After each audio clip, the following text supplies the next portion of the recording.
తప్పు చేస్తున్నారని తెలిసినా మనం ఎందుకు ఆపలేకపోతున్నాం? శ్లోకం: యద్యప్యేతే న పశ్యంతి లోభా పాహత చేతసః కులక్షయ కృతం దోషం మిత్రద్రోహే చ పాతకం కథం న జ్ఞాయమాస్మాభిః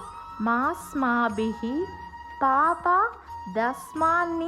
వర్తితుం కులక్షయ కృతం దోషం ప్రాపశ్య ద్విజనార్దన. అంటే అర్జునుడు అంటున్నాడు, లోభం వల్ల వారి బుద్ధి చెడిపోయింది, అందుకే వారు కుటుంబ నాశనం వల్ల వచ్చే పాపం చూడలేకపోతున్నారు. కానీ మనకు అది తెలిసినప్పుడు అలాంటి పాపం నుండి దూరంగా ఉండాలి అని.